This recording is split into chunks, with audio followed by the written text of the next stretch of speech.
इन्नल हम्दलिल्लाह नहमदुहु व नस्तईनुहु व नस्तगफिरुह व नऊज़ु बिल्लाहि मिन शुरूरि अनफुसिना व सय्यिआति अअमालिना मन यहदिहिल्लाहु फला मुदिल्ल लहु व मन युद्लिलहु फला हादिय लहु व नशहदु अन ला इलाहा इल्लल्लाहु वहदहु ला शरीका लहु व नशहदु अन्न मुहम्मदन अब्दुहु व रसूलुहु अर्सलहु बिलहक़्क़ि बशीरन व नज़ीरा बैन यदयि अस्साअह मन युतिइल्लाह व रसूलहु फ़क़द रशद व मन यअसिहिमा फ़इन्नहु ला यदुर्रु इल्ला नफ़्सहु व ला यदुर्रुल्लाह शैअ्अन अम्मा बअदु फ़इन्न ख़ैरल हदीथि किताबुल्लाह व ख़ैरल हदयि हदयु मुहम्मदिन सल्लल्लाहु अलैहि वसल्लम व शर्रल उमूरि मुहदसातुहा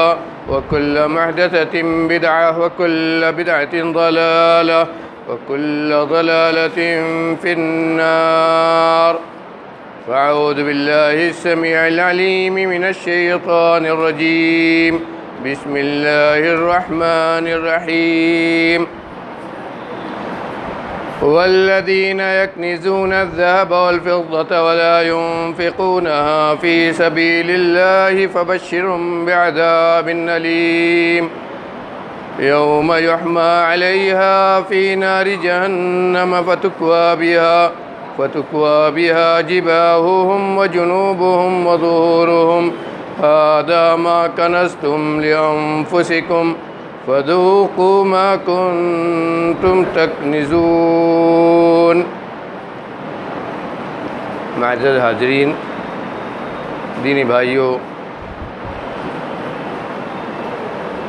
सबसे पहले हम शुक्रगुज़ार हों अल्लाह रब्बुल आलमीन के, जिसके फ़ज़ल से हमने रमज़ान मुबारक का ये आज़िमुश्शान बाबरकत महीना पाया है। जिस उम्मत की खुसूसियत है, अल्लाह रब्बुल आलमीन ने अपने नबी से वादा किया कि जन्नत में जाने वालों की तादाद इस उम्मत की सबसे ज़्यादा होगी। सबसे ज़्यादा ये नबी से, हमारे प्यारे नबी से अल्लाह ने वादा किया कि जन्नत में जाने वाले सबसे ज़्यादा इस उम्मत के होंगे। और इसके लिए अल्लाह रब्बुल आलमीन ने हम मुसलमानों को ऐसे दिन दिए, ऐसे अवकात दिए, ऐसी रातें दी जिनमें नेकी करने का जो सवाब, और ऐसी इबादत भी दी जिनका जो सवाब अल्लाह रब्बुल आलमीन के यहाँ बहुत ज़्यादा है, बहुत ज़्यादा है, जिससे इस उम्मत का फ़ज़ल, इस उम्मत की नेकी, इस उम्मत का मकाम जन्नत में ऊँचा होगा। तो ये अल्लाह रब्बुल आलमीन का फ़ज़ल है कि उसने हमें मौका दिया ये रमज़ान मुबारक का महीना देकर कि हम ज़्यादा से ज़्यादा नेकी कमा सकें, जन्नत का अपने आप को मुस्तहिक़ बना सकें। और हकीकत में ये उस पाक परवरदिगार का रहम करम, उसकी तौफ़ीक़ है कि इस गर्मी, इस शदीद गर्मी के दिन में भी मुसलमान रमज़ान के हक़ को अदा करने की कोशिश करता है, रोज़े रखता है, भूख और प्यास की तकलीफ़ उसे महसूस ही नहीं होती है। ये उसका रहम करम है, वरना इस गर्मी, इस शिद्दत की गर्मी में आदमी इतनी आसानी से भूख और प्यास नहीं बर्दाश्त कर सकता।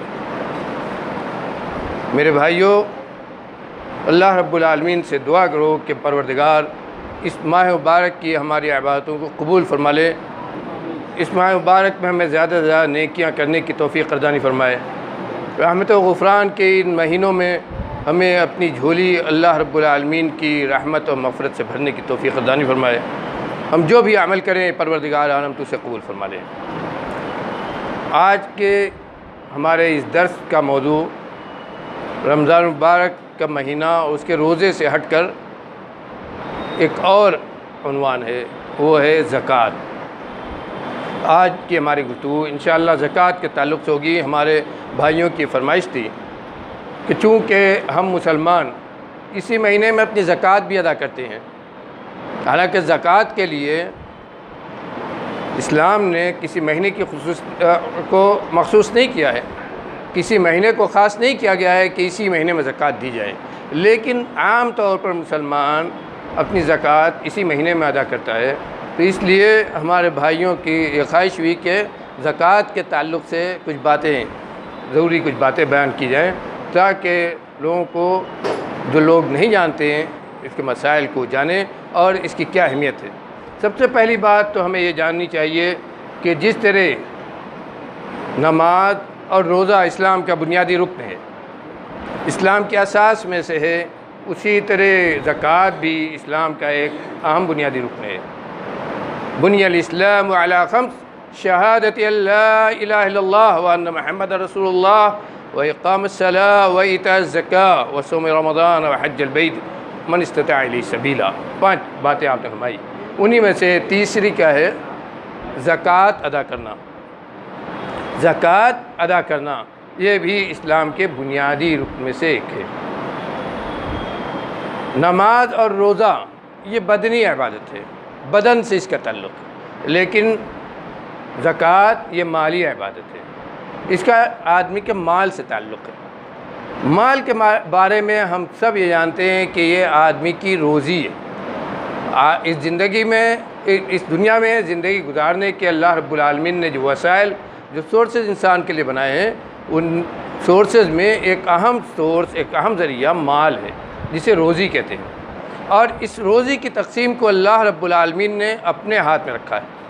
ये उसी के कब्ज़े में है। वो रोज़ी जिसको चाहता है कम दे और जिसको चाहे ज़्यादा दे। इन्नल्लाह हुवा रज़्ज़ाक़ु ज़ुल क़ुव्वतिल मतीन। इन्नल्लाह हुवा रज़्ज़ाक़ु ज़ुल क़ुव्वतिल मतीन। अल्लाह ही, मेरे भाइयों, अल्लाह ही, बेशक, ताकीद कितनी है, बेशक अल्लाह ही रोज़ी देने वाला है, यानी कोई और नहीं है। हस्र है, बेशक अल्लाह ही सबसे बड़ा रोज़ी देने वाला और मजबूत ताकत वाला है। अल्लाह रब्बुल आलमीन ने इसकी तकसीम भी अपने हाथ में रखी है। रोज़ी की तकसीम ये सिर्फ़ अल्लाह रब्बुल आलमीन के हाथ में है, और उसी ने अपने अदल इंसाफ से, अपनी मशीयत के हिसाब से किसी की कम और किसी की ज़्यादा बनाई, किसी का दर्जा ऊँचा किया और किसी का दर्जा नीचा किया। नहनु क़समना बैनहुम मईशतहुम फ़िल हयातिद दुनिया व रफ़अना बअदहुम फ़ौक़ बअदिन दरजात।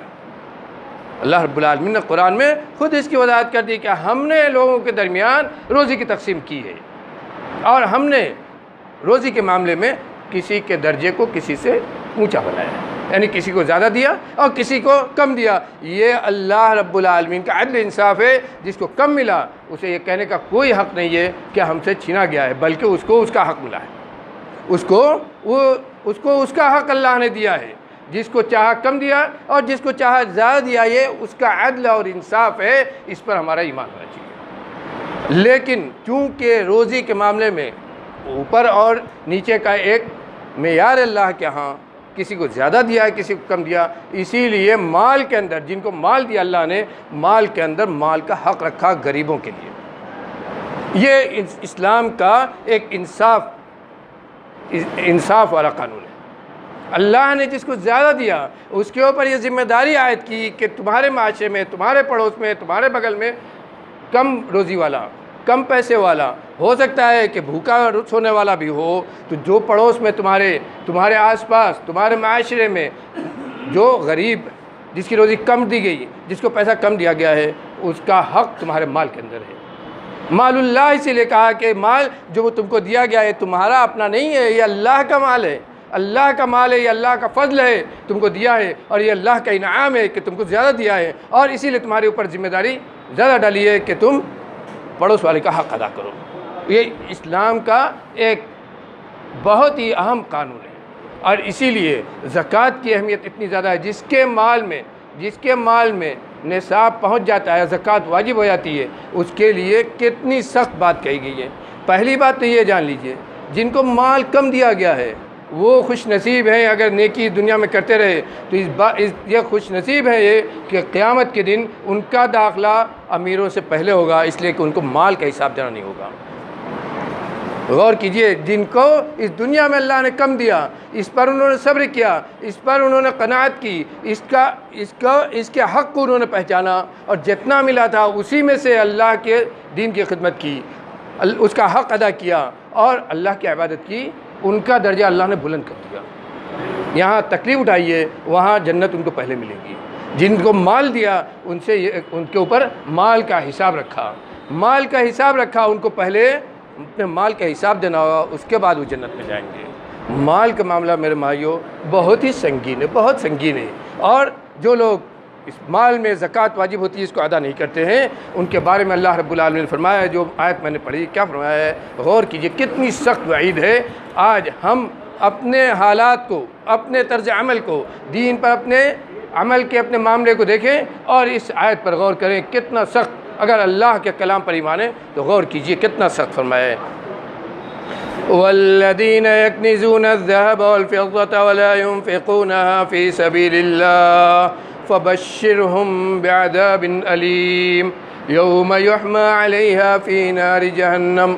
अल्लाह रब्बुल आलमीन फरमाता है, वो लोग जो सोना और चांदी को कंज बनाकर, ख़जाना बनाकर रखे रहते हैं, अल्लाह ने उनको दिया है, उसमें से खर्च नहीं करते हैं, उसको दबा दबा के रखे रहते हैं। वला युनफ़िक़ूना फ़ी सबीलिल्लाह, और अल्लाह का जो हक़ है उसमें उसको अदा नहीं करते हैं, अल्लाह का जो हक़ है उसमें अदा नहीं करते हैं। फ़बश्शिरहुम बिअज़ाबिन अलीम, तो ए नबी सल्लल्लाहु अलैहि वसल्लम उनको दर्दनाक अज़ाब की बशारत दीजिए, उनको दर्दनाक अज़ाब सुना दीजिए। उनके लिए दर्दनाक अज़ाब है। कैसा अज़ाब है?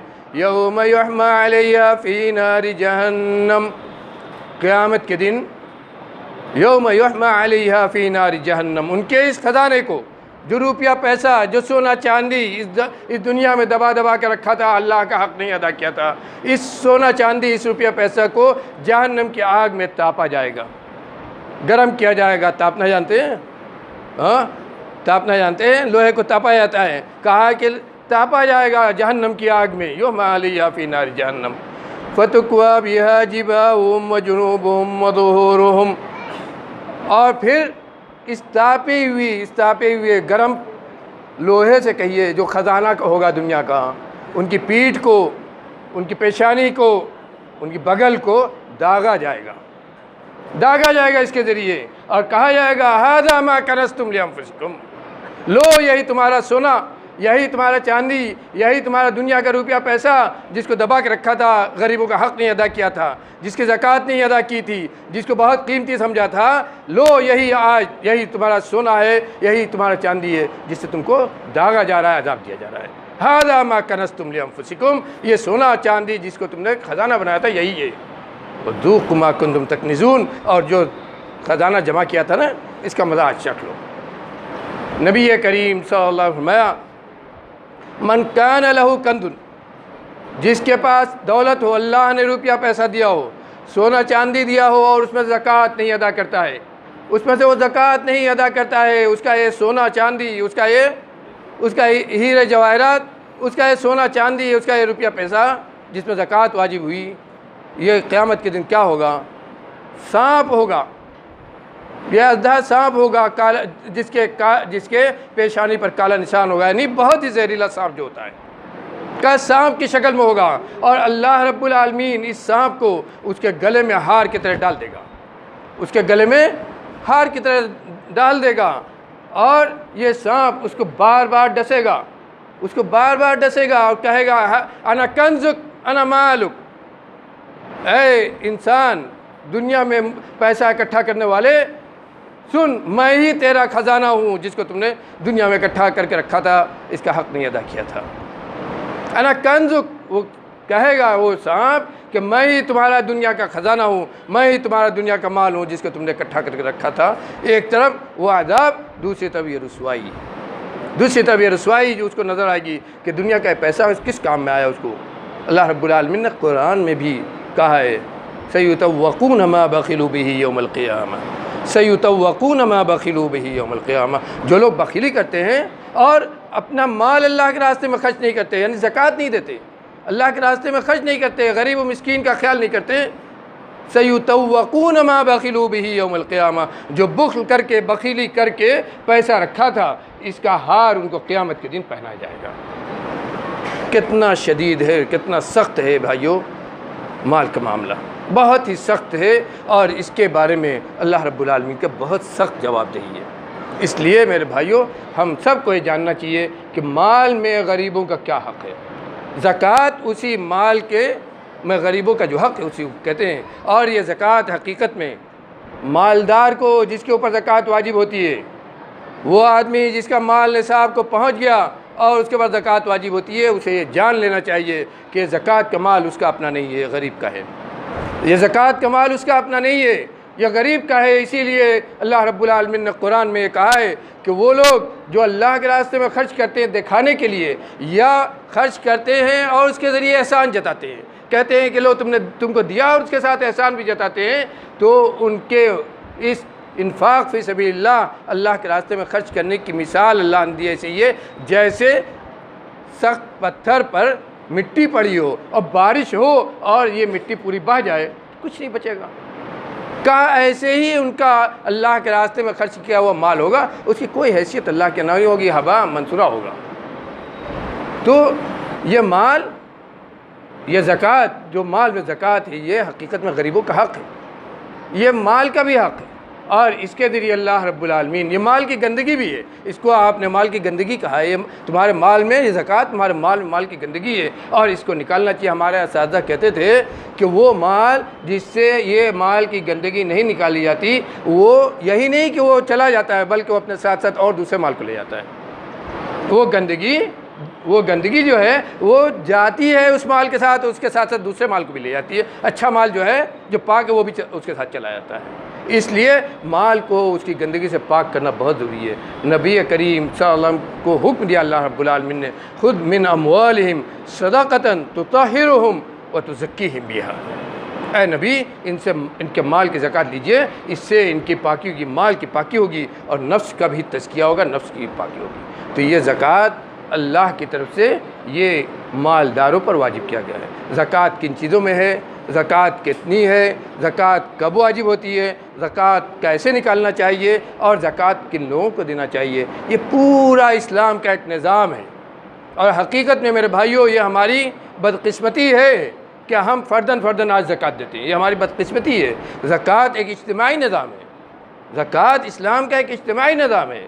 जिस तरह नमाज जमात के साथ पढ़ी जाती है, इज्तिमाई इबादत है, जिस तरह रोज़ा रमज़ान का इज्तिमाई इबादत है, इसी तरह ज़कात भी इज्तिमाई इबादत है, हज भी इज्तिमाई इबादत है, इसी तरह ज़कात भी इज्तिमाई इबादत है। उसका एक निज़ाम है पूरा इस्लाम के अंदर। बैतुल माल हो, और जो लोग इस ज़कात को इकट्ठा करने और इसकी तक़सीम के लिए काम करते हैं, उनको शरीयत ने आमिलीन अलैहा कहा है, ज़कात पर, ज़कात के लिए काम करने वाले, और इनकी उजरत इसी ज़कात में रखी गई है। अल्लाह रब्बुल आलमीन ने जो मसारिफ़ ज़कात कहाँ खर्च की जाए जो बयान किया, उसी में कहा वल आमिलीन अलैहा, कि वो लोग जो ज़कात के लिए ज़कात जमा करने और इसको खर्च करने और इसका हिसाब रखने का काम करते हैं, जो इसके आमिल हैं, उनको भी इसी में से दिया जाएगा। तो एक मुकम्मल निज़ाम शरीयत ने दिया है। ये नहीं है कि आप जितना चाहे निकाल दें, जब चाहे निकाल दें, जिसको चाहे दे दें और उसके साथ साथ एहसान भी जताएँ। ये ज़कात के तरीक़ा नहीं है। ज़कात के लिए मुतय्यन है कि किस चीज़ में ज़कात है,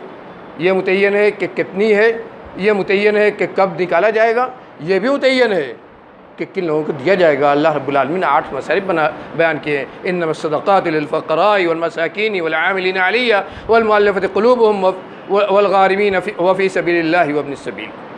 अल्लाह रब्बुल आलमीन ने 8 मसारिफ़ उसके बयान किए कि इन्हीं जगहों पर खर्च किया जाएगा। तो ज़कात किन चीज़ों में है, इन सब की तफसील में जाने का वक्त नहीं है।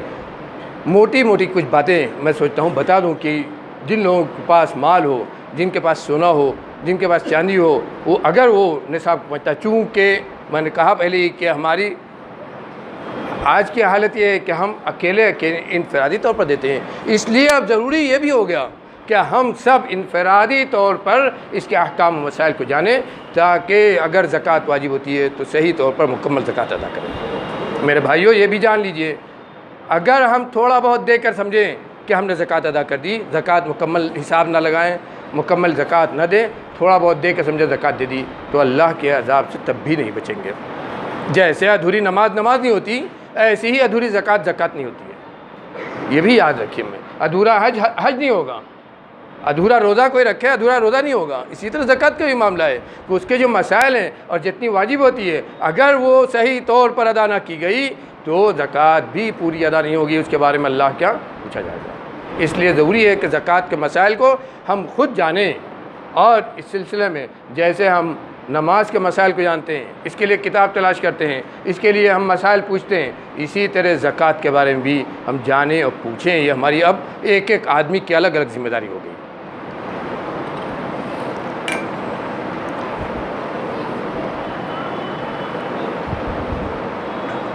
बुनियादी तौर पर ज़कात जिन चीज़ों पर वाजिब होती है उनमें साहब सबसे अहम और बुनियादी चीज़ जिससे हमारा वास्ता पड़ता है वो है सोना, चांदी और रुपया पैसा। इस्लाम ने सोना चांदी पर जो निसाब है, जो मकदार है, जितने पर निसाब जिसको कहते हैं, बहुत साफ साफ बयान किया है।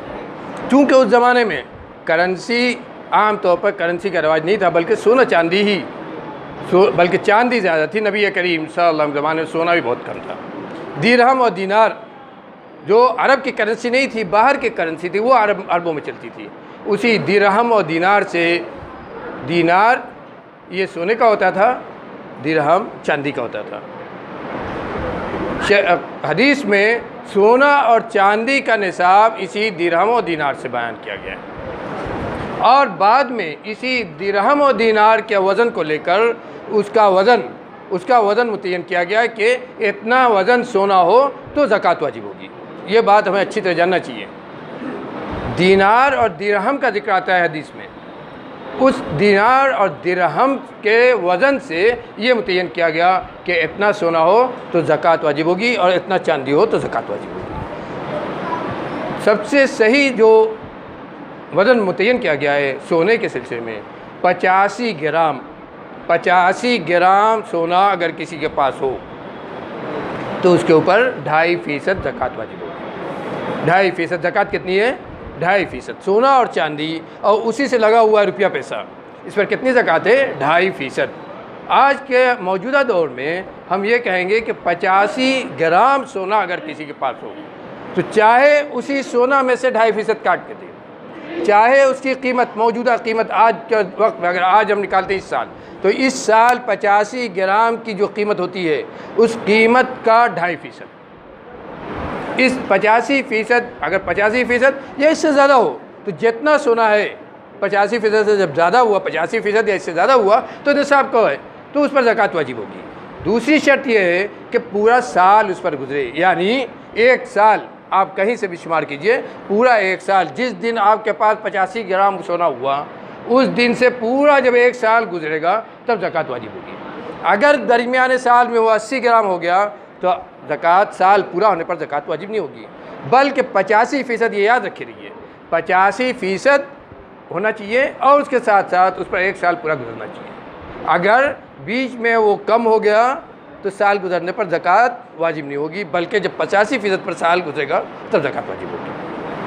और मैंने बताया कि उसका तरीक़ा ये है कि 85% या 85 ग्राम जब हो 85 ग्राम जब है तो ज़कात वाजिब होगी। 85 ग्राम में 2.5%, 85 ग्राम पर जब एक साल पूरा होगा तब इसको, ये एक मोटा सा हिसाब है सोने के सिलसिले में। 85 ग्राम सोना या 85 ग्राम से ज़्यादा, उसकी जो कीमत चाहे सोने में से दें और चाहे उसकी जो कीमत होती है, मौजूदा जो कीमत होती है, वो कीमत लगाकर उसमें से 2.5% दें जब साल पूरा होगा तब। यहाँ मेरे भाइयों एक बात और बता दें, बहुत सारे हमारे अहबाब ये हीला लगाते हैं कि 11 महीने तो शौहर मालिक रहा या बीवी मालिक रही। 11 महीना पूरा होते होते हज़रत शौहर ने उसको बीवी की मिल्कियत बना दी, या बीवी मालिक रही तो उसने 11 महीना पूरा होते होते शौहर को उसका मालिक बना दिया और कहा ये कि इस पर साल पूरा ही नहीं हुआ, 11 महीने ही तो हुआ, 11 महीने तो बीवी मालिक थी, 11 महीने के बाद वो उसका मालिक मैं हो गया, तो उस पर साल कहाँ पूरा हुआ। मेरे भाइयों ये पूछना चाहिए कि इधर का हाल कौन जानता है? इधर का हाल जो जानता है वो आपका हिसाब लेगा। जो आदमी खाइनतुल आयुन, जो आँखों के अंदर की चीज़ों को और दिलों के अहवाल को जो रब जानता है वो आपका हिसाब लेगा। वो जानता है कि आपने इसमें कितना हीला किया है, वो जानता है कि आपने ज़कात से बचाने के लिए ये कौन सा कारनामा किया है। इसका हिसाब आपको वहाँ देना होगा। आप दुनिया में अपने आप को ज़कात से बचा लें। इसलिए ये इससे बचने के लिए हीला लगाना ये बहुत ही गलत है। सोने का निसाब मैंने कहा कि 85 ग्राम। इसी तरह चांदी ये अपनी जगह है, सोना अलग है, चांदी अलग है। अगर सोना और चांदी दोनों मिला कर निसाब को पहुँचे तो ज़कात नहीं वाजिब होगी। सोना का निसाब अलग है 85 ग्राम और चांदी का निसाब अलग है, वो कितना है उसका लोगों ने जो हिसाब बतलाया है मौजूदा वज़न से 595 ग्राम। 595 ग्राम 595 ग्राम अगर हो तब 595 ग्राम जब होगा तब उस पर 2.5% ज़कात वाजिब होगी। और उसमें भी यही है कि चाहे आप उसी से ज़कात दे दीजिए चांदी में से, और चाहे आप उसकी कीमत लगाइए मौजूदा और कीमत में से 2.5% दीजिए। तीसरी एक बात सोने और चांदी के ताल्लुक़ से ये भी जान लीजिए कि सोना चाहे ईंट की शक्ल में हो, पुख्ता हो, चाहे और किसी शक्ल में हो, और चाहे ज़ेवरात की शक्ल में हो, गहना की शक्ल में, ज़ेवरात की शक्ल में हो, अगर वो निसाब को पहुँचता है तो उस पर ज़कात वाजिब होगी। अल्लाह रब्बुल आलमीन ने कहीं इसकी तहदीद नहीं की है। वल्लज़ीना यकनिज़ून अज़्ज़हब वल फ़िद्दा, आम कहा है कि जो लोग भी सोना और चांदी को कंज़ बनाते हैं, चाहे वो सोना पुख्ता सोना की शक्ल में हो, पत्थर की शक्ल, वो चाहे ईंट की शक्ल में हो, और चाहे बना हुआ ढला हुआ गहने की शक्ल में हो। गहना, एक बात यहाँ ये भी याद रखिए, गहने में जेवर में मिलावट करके बनाया जाता है। सोना, असल सोना जो है इस पर ज़कात है। जब आप जेवर को तोलेंगे तो जेवर में जो मिलावट है उस पर ज़कात नहीं है। जेवर में जो मिलाकर सोने में जो मिलाया गया है उस पर ज़कात नहीं है। उसमें अगर कोई और चीज़ लगी हुई है सोने के अलावा, मोती और कोई चीज़, उस पर ज़कात नहीं है। असल सोना जो उसके अंदर है, जेवर में जो असल सोना है उस पर ज़कात है। अगर वो तौल कर 85 ग्राम होता है लेकिन उसमें जो मिलावट है उसको अगर हम निकाल लें तो 85 से कम होता है तो उसका ज़कात नहीं वाजिब होगी। उसमें ज़कात, ये भी अच्छी तरह समझ लें, इसमें ज़कात नहीं वाजिब होगी। इस्लाम में कहीं जुल्म नहीं है। जितना सोना है सोना अल्लाह ने कहा है, असल सोना जो है वो उस पर ज़कात है। इसलिए जो प्योर सोना होता है उसी पर ज़कात होगी। अगर उसमें कुछ मिलावट है तो मिलावट को अलग करके उसको वज़न किया जाएगा। और इसी तरह सोना से लगी हुई चीज़ क्या है? रुपया, पैसा है। ये तिजारती माल है जो हम जिस माल में तिजारत करते हैं, इसमें भी ज़कात है। इसका भी निसाब इसी चीज़ से, सोने, रुपये, पैसे, सोने और चांदी से। इसका निसाब चांदी से आमतौर पर लोगों ने, पैसे का निसाब आमतौर पर चांदी से लोगों ने मुतय्यन किया है। यानी अगर किसी के पास इतना पैसा हो जो चांदी का निसाब है 595 ग्राम, इसकी जो कीमत होती है, इस कीमत का रुपया पैसा आदमी के पास हो तो उस पर ज़कात वाजिब होगी। कितना? 595 ग्राम। ये मैंने बताया कि ये निसाब है चांदी का। इसकी जो कीमत होती है, इसी से लोगों ने आमतौर पर, उलमा ने एहतियाती तौर पर, इसलिए कि शरीयत में इसकी कहीं तशरीह नहीं है, किसी हदीस में इसकी तशरीह नहीं है कि रुपये की जो हम कीमत लगाएं वो सोने के निसाब से लगाएं कि चांदी के निसाब से, इसकी तशरीह नहीं है। लेकिन एहतियात के तौर पर मौलाना सफ़ीउर रहमान साहब मुबारकपुरी रहमतुल्लाह अलैह ने तो एक मज़मून लिखा था, उसमें बाकायदा इस बात की तहक़ीक़ की थी और लिखा कि चांदी ही के निसाब से उसको मुतय्यन करना चाहिए। रुपया पैसा का निसाब चांदी से मुतय्यन करना चाहिए। यानी चांदी की 595 ग्राम चांदी की जो कीमत हो, इस कीमत को जो रुपया पहुँचे तो उस पर ज़कात वाजिब होगी। 1 साल इसमें भी, 1 साल के इसमें भी शर्त, यानी जब 1 साल पूरा होगा तो ज़कात वाजिब होगी। जैसे सोने चांदी में ये शर्त है कि निसाब 1 साल को पहुँचे तब ज़कात होगी, ऐसे ही रुपये पैसे में, तिजारत के माल में जब 1 साल आपके पास वो निसाब को रहा, इतना रहा कि निसाब को पहुँचता है तो ज़कात वाजिब होगी, वरना ज़कात नहीं वाजिब होगी। उसका भी मामला ये है कि तिजारत में पैसा रोटेट करता है, कभी बढ़ता है, कभी घटता है, कभी बहुत बढ़ जाता है, कभी नीचे आ जाता है। तो इमाम शाफ़ी वगैरह ने इसका तरीक़ा ये बतलाया है कि आदमी साल में 1 महीना मुतय्यन कर ले। जैसे अपनी कैपिटल निकालता है साल में 1 महीना, साल में 1 महीना आदमी अपना पूरा हिसाब करता है, चाहे वो 31 मार्च हो या और कोई महीना हो, एक तारीख़ मुतय्यन करता है। जिस तारीख़ को वो अपनी पूरी कैपिटल निकालता है कि हमने साल भर में कितना कमाया, ये रुपया कितना हुआ। तो जब आप वो कैपिटल निकालते हैं उसी वक्त आप ज़कात का हिसाब निकाल लीजिए उसमें से कि हमारे पास इतना सोना है, इतना हमने तिजारत में इतना पैसा कमाया और इतना हमारे पास तिजारत में लगा हुआ माल है। सिर्फ पैसे पर नहीं, जो माल तिजारत में लगा हुआ है उसकी कीमत और जो पैसा आपके पास है, कैपिटल है, पैसे की पूंजी है, वो सब मिलाकर अगर निसाब को पहुंचता है तो उस पर भी 2.5% ज़कात वाजिब होगी। उसके लिए आप उसमें ये नहीं देखना है कि कल का बढ़ा हुआ है कि परसों का बढ़ा हुआ है। तो माल तिजारत में जो घूम रहा है उसमें ये नहीं देखना है कि कल का बढ़ा है परसों का बढ़ा है। आपने जिस दिन मुतय्यन किया जिस वक्त को, उस वक्त पर वो कैपिटल जितनी हुई पूरी आपकी पैसा और वो माल तिजारत मिलाकर वो उस कैपिटल की ज़कात आपको देना है साल में एक बार 2.5%। इसी तरह मेरे भाइयों, जैसे हम लोग कपड़े की तिजारत करते हैं, इसी तरह अगर कोई आदमी ज़मीन की तिजारत करता है तो उसके लिए भी ये ज़कात है, उसके ऊपर भी ज़कात वाजिब होगी। इसी तरह अगर और किसी चीज़ की हम तिजारत करते हैं तो उस पर भी अमवाल तिजारत उसको कहते हैं। इसीलिए इसमें ज़मीन भी दाखिल है। अगर ज़मीन कोई आदमी, जान लीजिए ज़मीन की तिजारत अगर कोई आदमी करता है तो उसके ऊपर भी ज़कात ऐसे ही वाजिब होगी। उसे भी अपनी ज़मीन की कीमत और जो कैपिटल है, जो रुपया पैसा है, वो सब जोड़कर उसको भी ज़कात देनी होगी। यहाँ एक बात और मैं कहना चाहूँगा,